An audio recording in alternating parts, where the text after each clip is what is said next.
بسم اللہ الرحمن الرحیم۔ پروگرام عشق مصطفیٰ صلی اللہ علیہ وآلہ وسلم معاما جو میزبان عبد المؤمن میمور۔ وَإِذْ يَرْفَعُ إِبْرَاهِيمُ الْقَوَاعِدَ مِنَ الْبَيْتِ وَإِسْمَاعِيلُ رَبَّنَا تَقَبَّلْ مِنَّا إِنَّكَ أَنْتَ السَّمِيعُ الْعَلِيمُ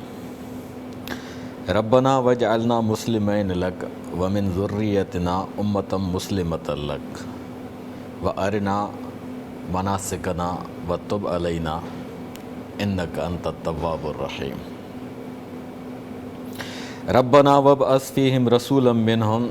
يَتْلُو عَلَيْهِمْ آيَاتِكَ وَيُعَلِّمُهُمُ الْكِتَابَ وَالْحِكْمَةَ وَيُزَكِّيهِمْ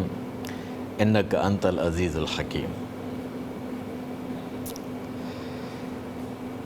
حضرت ابراہیم علیہ السلام ابو الانبیاء آہن علیہم الصلاۃ والتسلیمات۔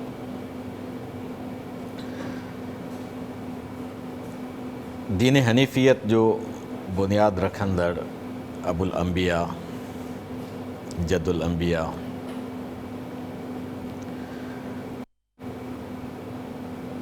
حضرت ابراہیم علیہ السلام کے اولاد نہ پے تھیو۔ اللہ سائیں ان کے جھور پوڑپ میں حضرت اسماعیل علیہ السلام سان نوازیو ان کے جن سخت امتحان میں اللہ سائیں آزمایو، حضرت ابراہیم علیہ السلام ان امتحان میں کامیاب تھیو۔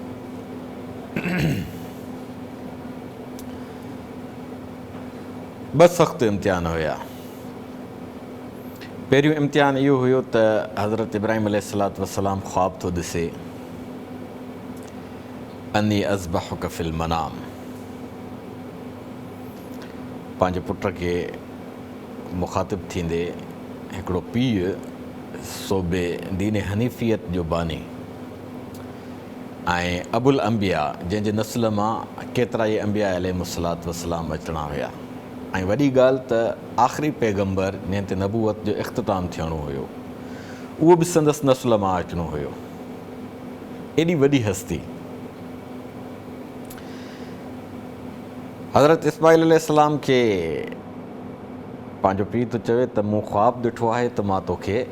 اللہ جے نالے تے قربان تھو کیا گھوریاں تھو۔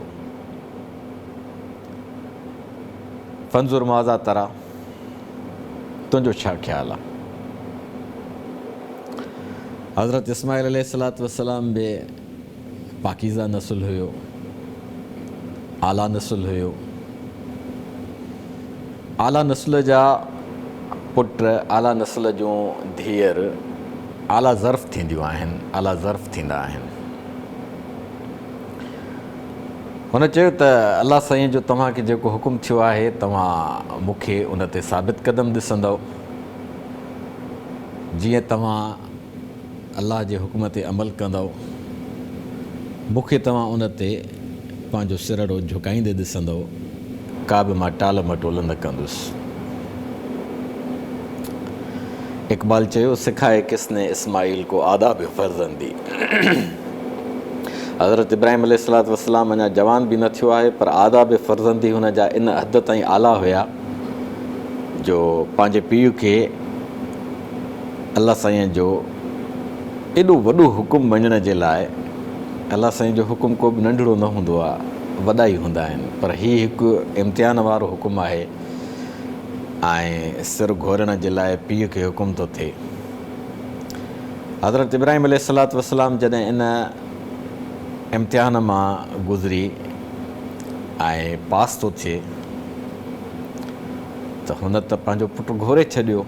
پر اللہ سائیں پانجی قدرت سان حضرت اسماعیل علیہ السلام کے محفوظ رکھیو۔ پوइ حضرت اسماعیل علیہ السلام خانہ کعبہ میں ہی رہیو۔ پیو سان گڈ انہن خانہ کعبہ جو بنیاد رکھیو۔ وَإِذْ يَرْفَعُ إِبْرَاهِيمُ الْقَوَاعِدَ مِنَ الْبَيْتِ وَإِسْمَاعِيلُ، پی اوساری تو کرے، پٹ مزدوری تو کرے، यरफ़ इब्राहिमुल क़वाइद मिनल बैत, बैतुल्लाह जा बुनियाद था रखनि। रब्बना तक़ब्बल मिन्ना इन्नका अंतस समीउल अलीम, उहो बुनियाद रखंदे हुननि जी ज़ुबान ते जेका दुआ आहे त अल्लाह साईं असांजे तरफ़ां ही अमल क़बूल फ़रमाए। इन्नका अंतस समीउल अलीम, अल्लाह साईं तूं दुआऊं ॿुधण वारो बि आहीं ऐं सीननि जा राज़ ॼाणण वारो बि आहीं।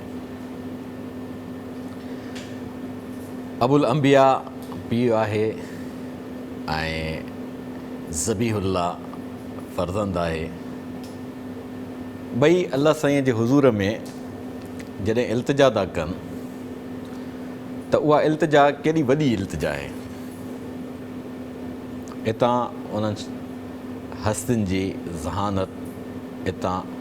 उन्हनि हस्तियुनि जो विजन, हितां इन्हनि हस्तियुनि जी बैनुल अक़वामी सोच असांजे लाइ खोड़ सातिरा रस्ता थी खोले सोचण जा। रब्बना इन्नका अंतस समीउल अलीम, अल्लाह साईं तूं दुआऊं ॿुधण वारो बि आहीं ऐं तूं उन दुआ जे पस मंज़र खे ऐं उन दुआ जे नीयत खे ॼाणण वारो बि आहीं। दुआ कहिड़ी था घुरनि, रब्बना वजअलना मुस्लिमैन लक व मिन ज़ुर्रियतिना उम्मतम मुस्लिमतन लक। सभ खां पहिरियों त अल्लाह साईं असांखे पंहिंजो मुकमिल फ़र्मा बरदार बणाए त जीअं असां तुंहिंजे हर हुकुम जे मुताबिक़ पंहिंजी ज़िंदगीअ जा रस्ता ठाहियूं, उन्हनि रस्तनि ते अमल जी इमारत रखूं ऐं उहो अमल ज़िंदगीअ में इंसानियत जे लाइ तरक़ीअ जो,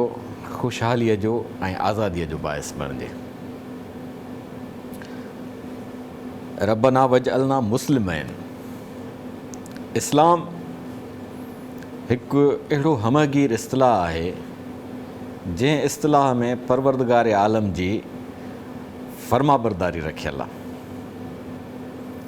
ऐं उहो इस्लाम पंहिंजे जुहर में हिकु वसी तहज़ीब जो तसवुरु थो ॾिए, जेका तहज़ीब इंसानियत जे लाइ ख़ुशहालीअ जी ज़मानत खणी थी अचे। अल मुस्लिम मन सलिम अल मुस्लिमून मिन लिसानिही व यदिही, त जेको शख़्स मुस्लमान थींदो उन जे हथ खां ऐं उन जे ज़ुबान खां पूरी इंसानियत महफ़ूज़ रहंदी।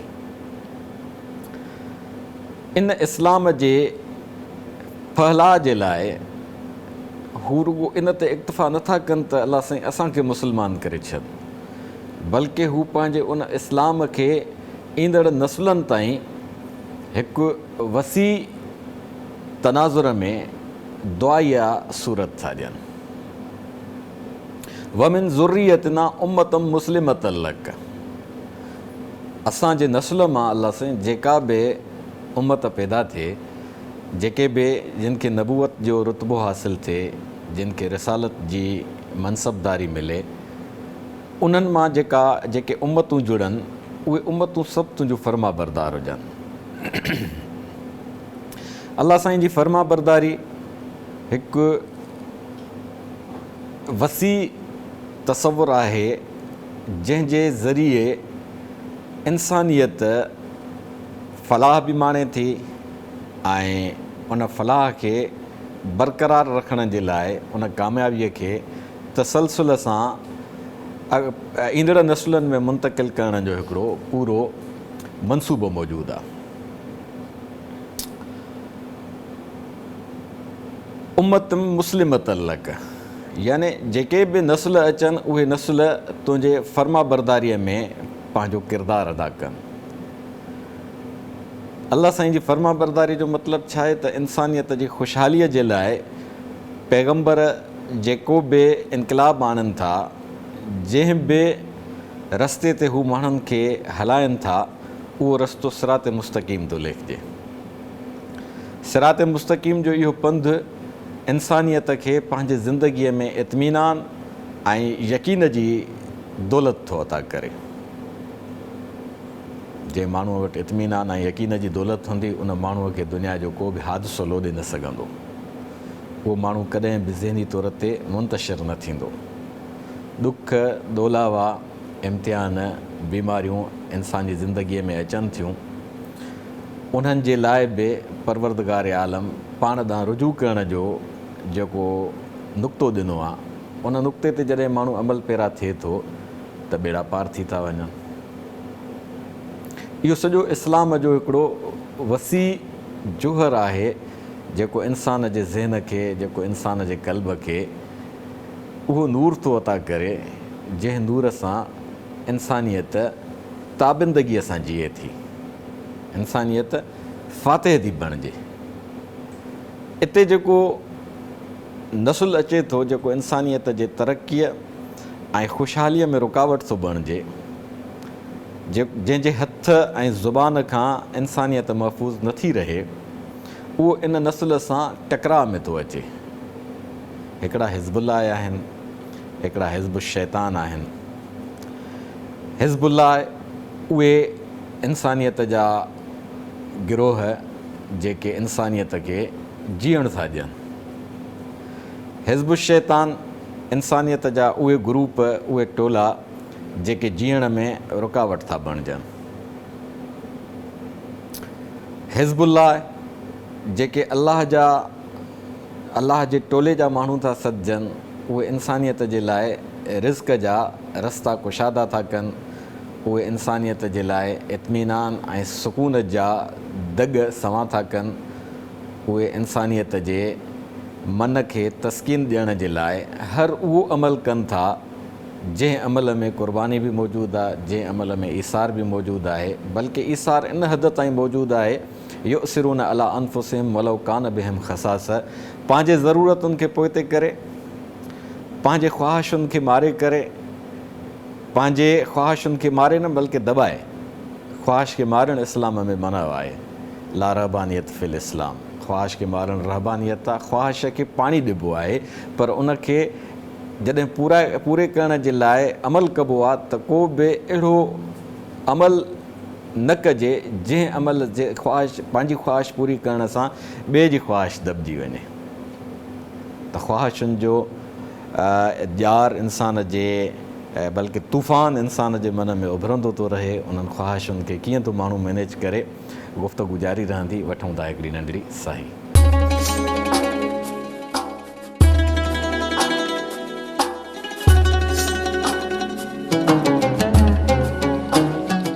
भलीकार नाज़रीन, ख़्वाहिशुनि जो तूफ़ान इंसान जे मन में जॾहिं वलवला थो पैदा करे त उन्हनि में जाइज़ ऐं नाजाइज़ खे ॾिठो वेंदो। केतिरा माण्हू अहिड़ा आहिनि जेके इन दग में हलाल ऐं हराम जी तमीज़ छॾे था ॾियनि। हलाल ऐं हराम जी तहज़ीब में जेका तसवुरियत आहे उहा को रुगो मज़हबी मसइलो न आहे, बल्कि इंसानियत जो मसइलो आहे। लैस लिल इंसान इल्ला मा सआ, त मज़हब नुक़्तो थो ॾिए त माण्हूअ जे लाइ हलाल उहा शइ आहे जेका हू महिनत सां हासिल थो करे। हाणे इहो हिकिड़ो अहिड़ो नुक़्तो आहे जंहिंमें रुगो मज़हबी माण्हुनि जो मफ़ाद न आहे, पूरी इंसानियत जो इन में मफ़ाद आहे। हिकिड़ा इंसान जेके पंहिंजे सोच सां मज़हब खे सम्झण जी कोशिशि नथा कनि या सम्झी नथा सघनि या सम्झण जी मूड में न आहिनि, उहे उन्हनि शयुनि खे अहमियत नथा ॾियनि, पर उन्हनि जे लाइ हलाल ऐं हराम जो जेको माशी ऐं मुआशरती तसवुरु आहे उहो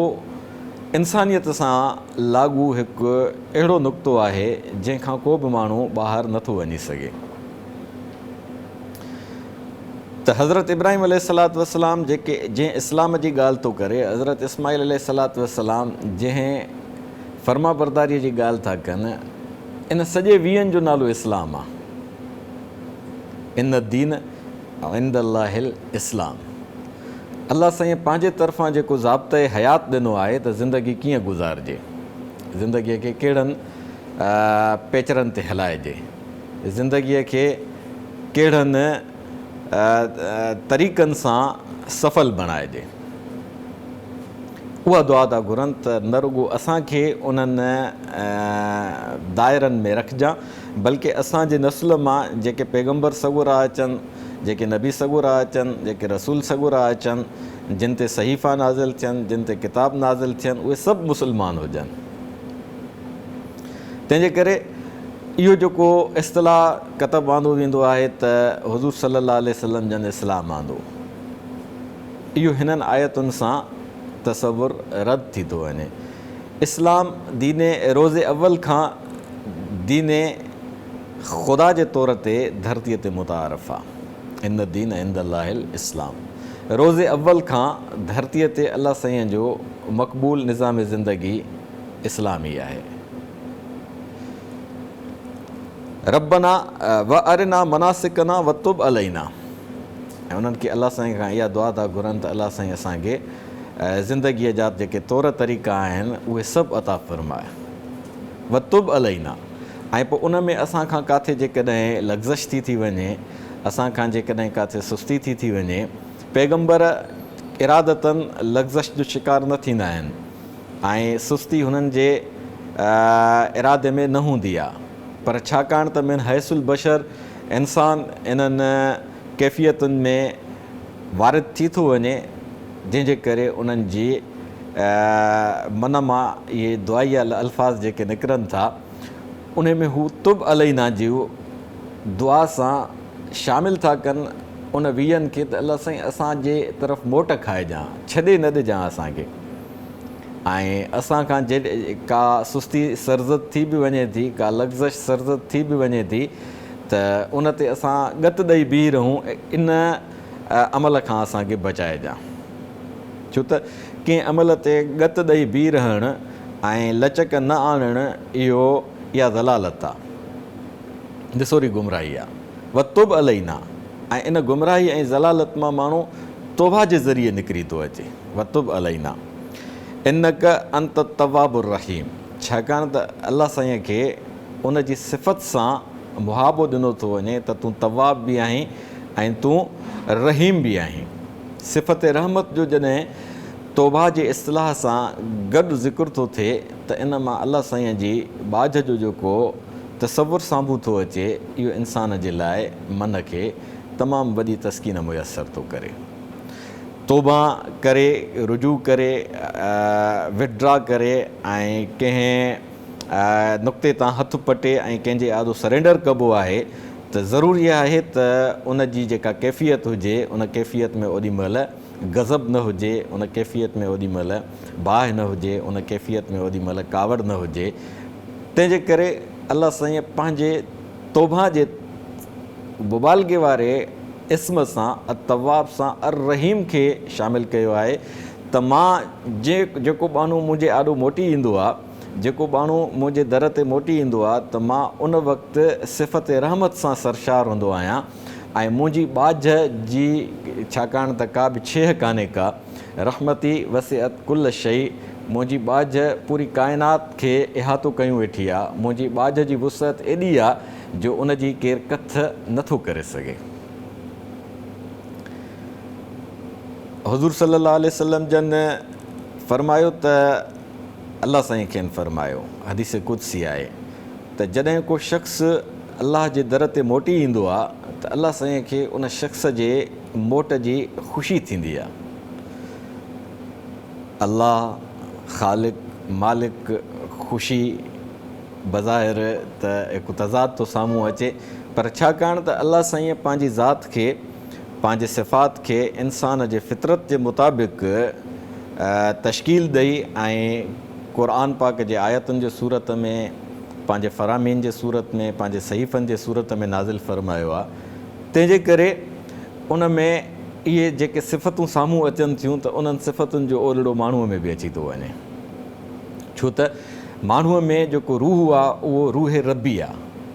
व नफ़ख़ फ़ीहि मिन रूहिही व नफ़ख़्तु फ़ीहि मिन रूही, अलाह साईं आदम में पंहिंजो रूह फूकियो। अलाह साईं तो में ए आदम चएसि थो त मां पंहिंजो रूह फूकियो। त इहे सिफ़ात जेके आहिनि, फितरत अलाह हिलती फ़तर नास अलैहा, या सिबगत अलाह वमन अहसन मिन अलाह सिबग, त अलाह जे रंग में रंगजणु, अलाह जी जोड़ ते इंसान जी जोड़ थी आहे। त इहे सिफ़तूं जेके जॾहिं शामिलु थियनि थियूं अलाह साईं जे ॻाल्हियुनि में, त उनजो इंसानी मिज़ाज सां ऐं इंसान जे तबियत सां घाटो लॻापो आहे। अलाह साईं फरमाए त जॾहिं को शख़्स मुंहिंजे तरफ़ मोटी ईंदो आहे, हदीस कुदसीअ में मिसाल ॾेई थो बयानु करे त मूंखे एतिरी ख़ुशी थींदी आहे जीअं हिकिड़ो शख़्स सफ़र जो सामान खणी मंज़िल जे सांभाहे सां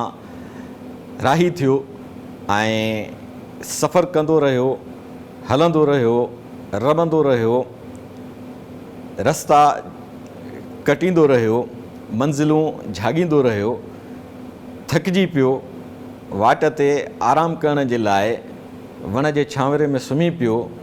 सामान पंहिंजो पासे ते रखियईं, हड़ूं पंहिंजूं साइड ते रखियईं, घोड़ो या उठ या जेका बि हुनखे सवारी आहे उहा हुन वण सां ॿधी छॾी ऐं निंडाखड़ो थी वियो। जॾहिं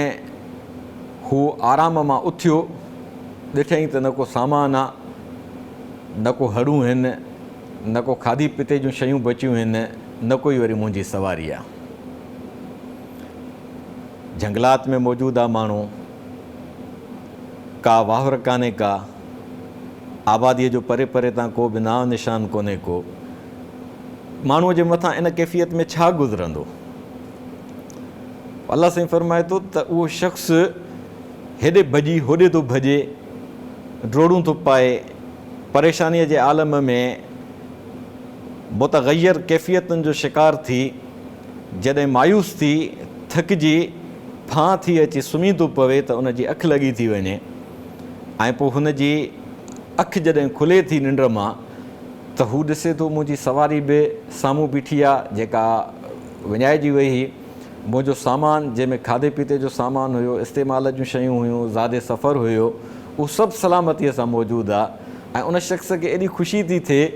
जो हुन जे ज़ुबान मां अल्फाज़ निकिरी था वञनि, अल्लाहुम्मा अंत अब्दी व अना रब्बुक, अलाह साईं तूं मुंहिंजो बानू आहे, मां तुंहिंजो रब आहियां। ख़ुशीअ जी कैफ़ियत में उन खां उबता लफ़्ज़ था निकिरी वञनि, न त लफ़्ज़ ईअं निकिरणु घुरिजनि, अल्लाहुम्मा अंत रब्बी व अना अब्दुक, अलाह साईं तूं मुंहिंजो पालनहार आहीं, मां तुंहिंजो बंदो आहियां, तूं मूं ते अहसान कयो, मां सफ़र में आहियां, मुंहिंजो सामान गुम थी वियो, मुंहिंजी सवारी विञाइजी वई, हाणे मां जॾहिं मायूस थी सामान जो जी ॻोल्हा फोला खां पोइ अची सुम्ही रहियो हुउसि, मुंहिंजी अखि लॻी वई, अखि जॾहिं मुंहिंजी खुली आहे त मुंहिंजो सामान मौजूदु आहे, मां तुंहिंजो बंदो आहियां, तूं मुंहिंजी वाहर कई, मुंहिंजी मालिकी थी वई ऐं मां हाणे सुकून सां वरी पंहिंजी मंज़िल जो राही थींदुसि। त जीअं उन शख़्स खे सामान वापसि थियण ते हिकु अहिड़े रणपट में ख़ुशी थी थिए ॼण हुनखे नई ज़िंदगी थी मिले, त अलाह साईं खे बंदे जे वापसि अचण ते एॾी सराही थी थिए, एॾी ख़ुशी थी थिए। तौबा जे इन फ़लसफ़े में एॾो अलाह साईं जो इंसान सां प्यार जो इज़हार आहे त प्यार जी इहा पालूट जेका हज़रत इब्राहिम अलैहिस्सलातु वस्सलाम ऐं हज़रत इस्माइल अलैहिस्सलातु वस्सलाम जे ज़ुबान ते थी अचे, त उन में सिफ़त रहमत जी जॾहिं शामिलु थी थिए त इंसान खे अलाह जे तरफ़ केॾी महिल बि वञण में हॿकणु न घुरिजे। हितां इन ॻाल्हि जो सबूत झलकंदे नज़र थो अचे, टिमकंदड़ तारे वांगुरु चमकंदे नज़र थो अचे। त माण्हूअ खां जेके लग़्ज़शूं थियनि थियूं उहो त अंबिया अलैहिस्सलाम हुया, उन्हनि जे क़ल्ब ते त हर वक़्तु रब जलील जे तजलियात जो नुज़ूल थींदो हो, जंहिं तजलियात सां हुननि जो सीनू हर वक़्तु मुनवर रहंदो हो, जंहिं तजलियात सां उहे शयुनि जे हक़ीक़तुनि खे जाचींदा हुआ, समाज जे हरकात सकनात खे परखींदा हुआ ऐं उन्हनि जे मुताबिक़ हू पंहिंजा फ़ैसिला सादिर कंदा हुआ। त इहो जेको बि अमल पैगम्बरनि जे तवसुत सां थिए थो, उहे बि अलाह जे तरफ़ रुजू करण में, तौबा करण में हॿकनि नथा। तुब अलैना इक़रार था कनि त जेकॾहिं थी नाहे लग़्ज़श अञा, जेकॾहिं थी बि वञे त असांखे तौफ़ीक़ ॾिजां, असां तोॾे मोटी ईंदासीं, असां उन ॻाल्हि ते गत न ॾींदासीं, असां उन ॻाल्हि ते अड़िजी न बीहंदासीं, असां उन ॻाल्हि खे ॻंढि ॾेई न बीहंदासीं। माण्हूअ जी फितरत में इहा जॾहिं ख़ासियत अची थी वञे त इहा तमामु वॾी ख़ासियत आहे, मामूली ख़ासियत नाहे। गत ॾेई न बीहणु कंहिं शइ ते अड़िजी न बीहणु, यानी मनफ़ी जॾहिं हुजे, या जेका शइ इंसाननि जे ज़िंदगीअ में रुकावटूं थी विझे, या जेके ॻाल्हियूं माण्हुनि जे मन खे मोॻो थियूं कनि। बाक़ी जेकॾहिं माण्हू ज़ुल्म में मुब्तला आहे, या जेको माण्हू अहिड़ो धंधो थो करे जंहिंसां इंसानियत जो नुक़सानु थो थिए, या जंहिं माण्हूअ जे मिज़ाज जे करे ॿिया माण्हू मुतासिर था थियनि ऐं हुन जे रदीअ जे करे ॿियनि माण्हुनि जूं तबियतूं मुंझियूं थियूं थियनि, त उतां हुनखे विड्रा करिणो आहे, उते हुनखे गत ॾेई नाहे बीहणी। वरी जेकॾहिं सिफ़ात आहिनि इंसानियत जे फलाह ऐं बहबूद जे लाइ, तरक़ी ऐं ख़ुशहालीअ जे लाइ, आज़ादीअ जे लाइ माण्हू को कमु थो करे, उते के मनफ़ी क़ुवतूं हुनखे ड्रेजारियुनि थियूं त इन अमल तां हथु खणी वञु, इहो रस्तो छॾे ॾे, त इते वरी हुनखे साबित क़दम रहणो आहे, इते हुनखे गत ॾेई बीह रहणो आहे। इते तौबा जो फ़लसफ़ो इन पस मंज़र में इस्तेमालु न थींदो, पर उन माना में त उन्हनि शख़्सनि जे उन दॿाउ खे हू नज़र अंदाज़ करण जे लाइ, या जॾहिं शदीद दॿाउ में अची थो वञे त उन दॿाउ मां निकिरण जे लाइ व अतूब इलैहि अस्तग़फिरुल्लाह रब्बी मिन कुल्ल ज़ंबिन व अतूब इलैहि, इन कलमात सां हू पंहिंजे मन में हिकिड़ी नए सिरे सां एनर्जी थो इंस्टॉल करे त मां अलाह साईं तूं बख़्शण हारां, बख़्शिश थो घुरां, थी सघे थो मूंखां का लग़्ज़िश थी वई हुजे जो मुंहिंजे मथां एतिरो दॿाउ थो अचे, पर मूंखे शरह सदर हासिलु आहे, मूंखे यकीन आहे त मां तुंहिंजे इंसानियत जे तरक़ीअ जे लाइ कोशां आहियां। हाणे मूंखे हे जेके शख़्स दॿाइनि था त मां उन्हनि जे दॿाउ में अचण जे बजाए तोॾे थो रुजू कयां, तूं मुंहिंजी वाहर कर। उन वाहर जो अॻियूं अमल कहिड़ो थो थिए, ॻाल्हियूं जारी रहंदियूं। वठूं था हिकिड़ी नंढड़ी साही।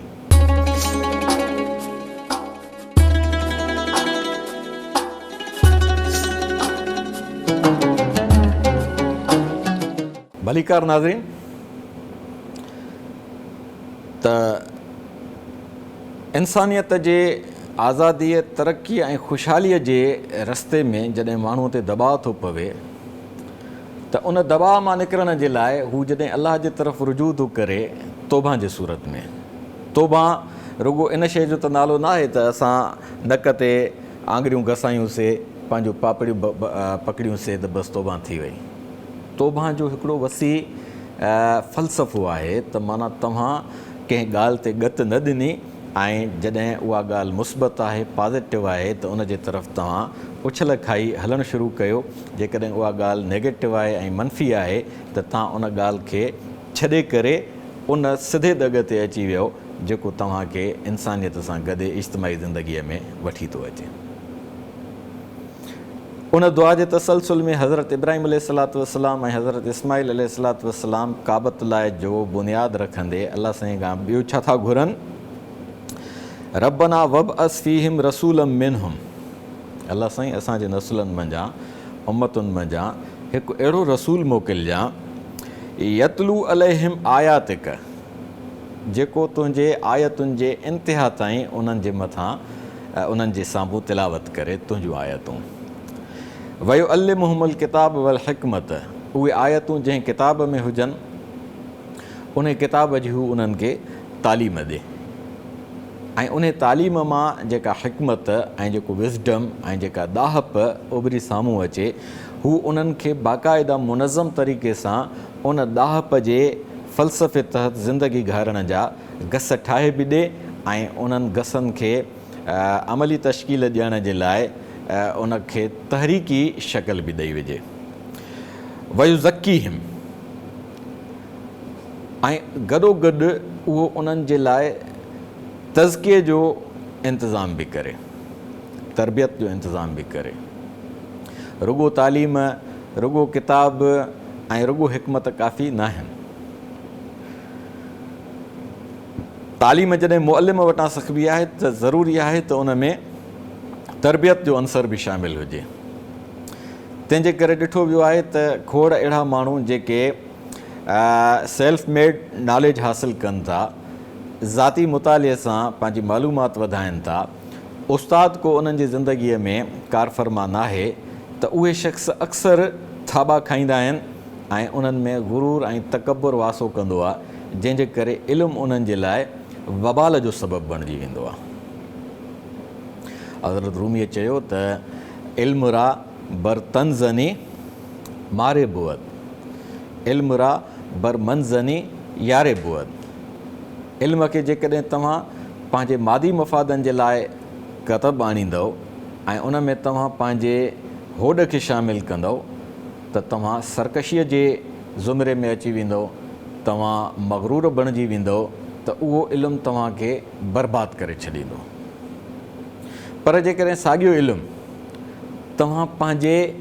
मन जे उजारण जे लाइ कतब था आणियो, तव्हां हर मनफ़ी पासे खां बची हर मुस्बत रुख़ इख़्तियार था कयो, तव्हां हर किने ऐं कुधे कम खां बची हर भलो ऐं हर सुठो कमु कयो था, त इहो इल्मु तव्हांजे लाइ हाणे मददगार साबित थींदो। इल्म रा बर तंज़नी मारे बुअद, जेकॾहिं मादी मफ़ादनि जे लाइ धिकारियल मक़सदनि जे लाइ इंसानु इल्म खे कतब आणींदो त उहो इल्मु उन जे लाइ नांग बणिजी उनखे तबाह करे छॾींदो, तकबुर जो ज़हर उन में अची वेंदो, वॾाईअ जो ज़हर उन में भरिजी वेंदो, रॾीअ जो ज़हर उन में भरिजी वेंदो। इल्म रा बर मंज़नी यारे बुअद, पर जेकॾहिं माण्हू इल्म खे मन खे उजागर करण जे लाइ कतब आणींदो त उहो उनजो मन बि उजरो थींदो ऐं उन मन में जेका मेराण हूंदी सा बि धोपिजी वेंदी। उहो इंसानु पंहिंजे ॾांव सां जेके रस्ता ठाहींदो उन्हनि रस्तनि ते न सिर्फ़ु पाण हली ऐं कामयाबियूं हासिलु कंदो, बल्कि उन जा नस्ल, उन्हनि जा मौजूदु हमनवा दोस्त या उन ज़माने में मौजूदु माण्हू उन इल्म मां पिराईंदा हलंदा, उहो इल्मु उन्हनि जो मददगार थींदो वेंदो। इहो तरबियत जो नतीजो आहे। जेकॾहिं तरबियत नाहे, सिर्फ़ु तालीम आहे,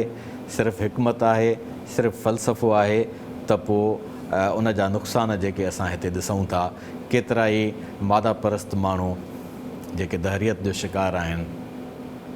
जेके ज़िंदगीअ खे बराए ज़िंदगी था जीअनि, ज़िंदगीअ खे बराए बंदगी तश्कील नथा कनि, उन्हनि माण्हुनि जे लाइ उहा मालूमात जंहिं तकबुर,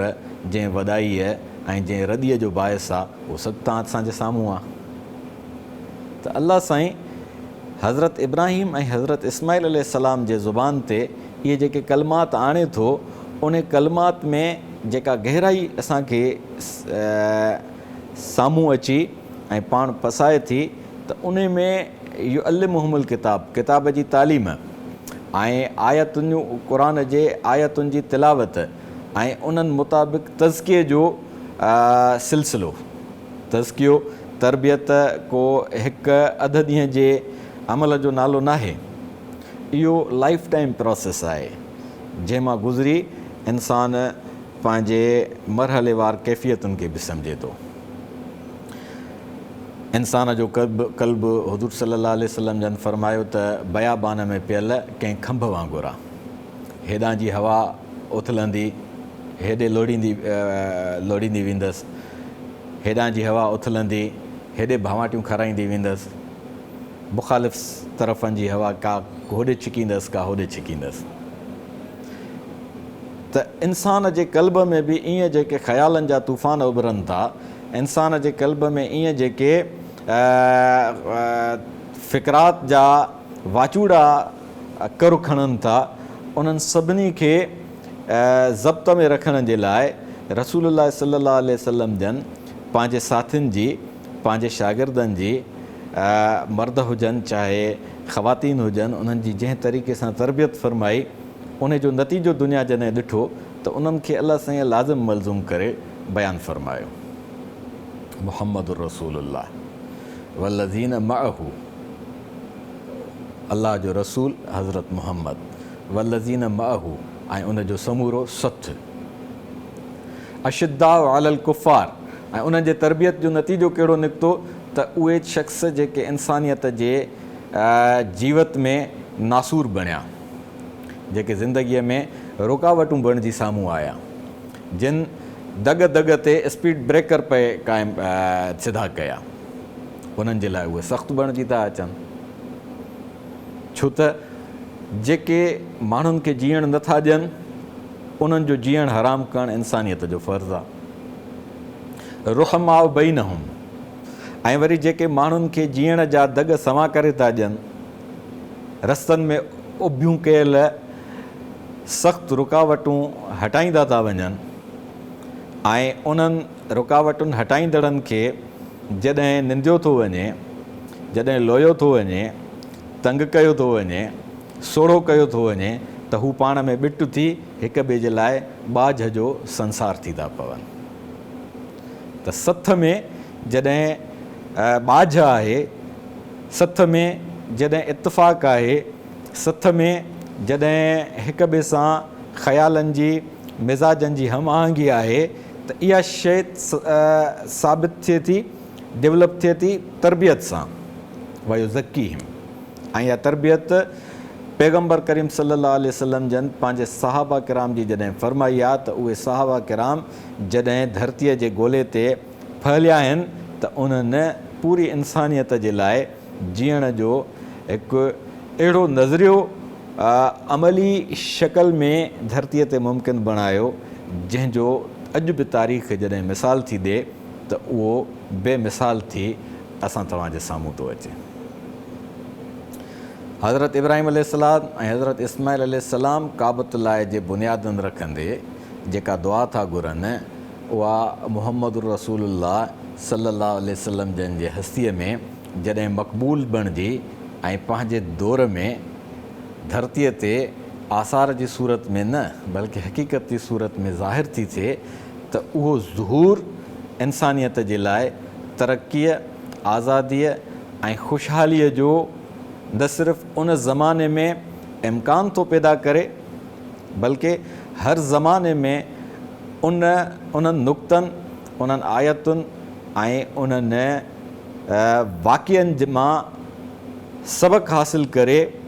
हर दौर जे लाइ हिकिड़ो आइनो बि साबित थिए थो, रोशनी बि साबित थिए थो। इहो वीहनि हुयो। हज़रत इस्माइल अलैहिस्सलातु वस्सलाम मां जेको नसुल वधे थो, उन नस्ल मां जॾहिं मके में कुरैश घराणो ॼमे थो ऐं उन कुरैश घराणे मां हज़रत अब्दुल मुत्तलिब जे घर में हज़रत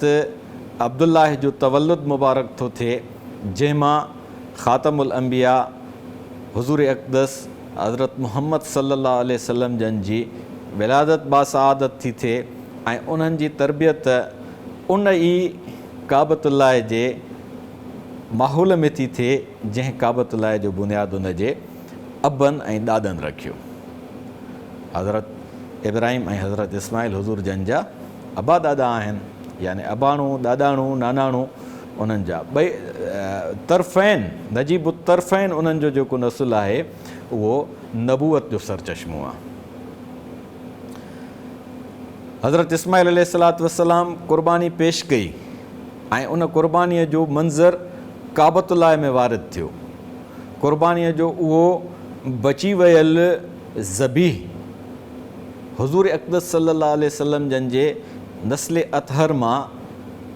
हसनैन करीमैन या जेके बि उन्हनि जे घर जा घराणा अज़वाज मुतारात जे पाक बतन मां पैदा थियल अहल बैत जा शहज़ादा या शहज़ादियूं आहिनि, उहे वरी करबला में जॾहिं पंहिंजा सिर घोरनि था, त इहो सिर घोरणु पंहिंजनि जाननि खे निछावर करे छॾणु अलाह जे दीन जे तहफ़ुज़ जे लाइ, अलाह जे दीन जी बक़ा जे लाइ, इहो हिकिड़ी तकमील थी थिए। हज़रत इब्राहिम अलैहिस्सलातु वस्सलाम उनजो बुनियादु थो विझे, उतां आगाज़ थो थिए। अल यौम अकमलतु लकुम दीनकुम व अतममतु अलैकुम नेमती व रज़ीतु लकुम अल इस्लाम दीना जो ऐलान हुज़ूर सल्लल्लाहु अलैहि वसल्लम जन जे ज़िंदगी मुबारक में थो थिए। ऐं पोइ उहा तकमील रुॻो ईअं न आहे त क़ुर जो नुज़ूल थियो ऐं फ़ातिहा खां वन्नास ताईं क़ुर महफ़ूज़ थी वियो, क़ुर पढ़ियो वियो, क़ुर सिखियो वियो, क़ुर जे मुताबिक़ तरबियतूं थियूं ऐं उन्हनि तरबियतुनि जे मुताबिक़ माहौल तश्कील थियो ऐं उन माहौल में हिकु अहिड़ो जानदार रूह डेवलप थियो जंहिं सॼी दुनिया खे, धरतीअ जे हिन ॻोल्हे खे अमन जो आशियानो बणायो। ऐं पोइ उन अमन जे आशियाने जे लाइ वरी क़ुर्बानीअ जी जॾहिं ज़रूरत थी अचे ऐं ख़िलाफ़त जॾहिं मलूकियत जे वर चढ़ी थी वञे, हिज़्बुल्लाह सां जॾहिं हिज़्बु शैतान जो वरी टकराव थो थिए त इहो टकराव वरी क़ुर्बानी थो घुरे, त उहा क़ुर्बानी जंहिंजो बुनियाद हज़रत इब्राहिम अलैहिस्सलातु वस्सलाम पंहिंजे ज़िंदगीअ में हज़रत इस्माइल खे घोरण जे लाइ रखे थो, उनखे अलाह साईं बचाए करे उन मां हुज़ूर सल्लल्लाहु अलैहि वसल्लम जन ताईं हिकु पाक हस्तीअ जो तसलसुल बरक़रार थो रखे। ऐं वरी हज़रत हसन साईं खां वठी सैयदना हज़रत इमाम हुसैन रज़ी अल्लाह अन्हुमा जन ताईं उहो सिलसिलो जॾहिं अचे थो त उहे पंहिंजा सिर घोरण जे लाइ जॾहिं मैदान में अचनि था त उन्हनि जा सिर मुबारक क़बूल कया था वञनि। फ़ुज़्तु व रब्बिल काबा, ऐं उहे उन काबे जे रब जो कसम खणी कामयाबीअ जो ऐलान था कनि। मन ज़ुहज़िह अनिन नार व उदखिलल जन्नत फ़क़द फ़ाज़। फलाह जो इहो रस्तो इंसान खे जहन्नमी ज़िंदगीअ खां परे थो करे ऐं उहो इंसान खे कामयाबीअ जी ज़िंदगीअ जे तरफ़ आणे, जन्नत नज़ीर ज़िंदगी मुयसरु थो करे, जंहिं जन्नत नज़ीर ज़िंदगीअ जा बुनियाद हज़रत इब्राहिम ऐं हज़रत इस्माइल ख़ाना काबा जी अदावत खां रखनि था, जेके बैनुल अक़वामी सतह ते मरहलेवार नाफ़िज़ थियनि था। ऐं उहो नुफ़ूज़ जॾहिं वाक़ई करबला ते दंग थो करे त उतां वरी इस्लाम जी जेका आबियारी थी थिए, जंहिं आबियारीअ जो सरचश्मो फुटो ऐं उहो सॼी धरतीअ ते आम थियो, जंहिंमां असां अॼु सुर्कियूं भरे ऐं क़ुरान पाक जूं तिलावतूं कयूं था, क़ुरान पाक जे तालीमात जो तज़किरो कयूं था। तव्हां असां हिक ॿिए सां हीअ जेके अनमोल दास्तान ओरियूं था, इहे सभु असांजे ईमान जी आबियारीअ जो बाहिस आहिनि, जंहिं ईमान जो बुनियादु हिकु ॾाॾो रखे थो, जंहिंजो पुटु उन जे लाइ आख़िरी सिर घोरे उन जी खे अबदियत ऐं अज़लियत जो रूप ॾेई थो छॾे। सब्सक्राइब करियो असांजो official YouTube channel Sindh TV HD Islamic ऐं वधीक अपडेट लाइ बेल आइकन ते क्लिक करियो।